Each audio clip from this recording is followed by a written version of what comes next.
In this video, we will demonstrate how to access your cPanel through your Bluehost account. Managing your Bluehost hosting account is now easier than ever.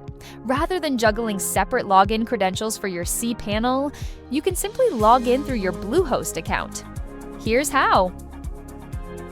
To access your Bluehost account, follow these steps. In your browser, click on Login in the top banner of our Bluehost website, or head straight to the Bluehost login page using this link. Enter your user ID and password. You can also use your social login credentials if you have set them up. Enter the verification code sent to your email, then click Verify Code.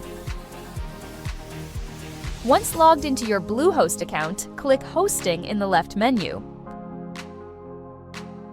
On the hosting page, you will find the hosting plans in your Bluehost account. Click on the cPanel button. Your cPanel will open in a new tab. You can also access your cPanel by navigating to the Websites tab. Click the Manage button next to the website you wish to manage.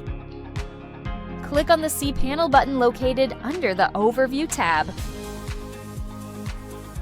Congratulations! You now know how to log into your cPanel through your Bluehost account.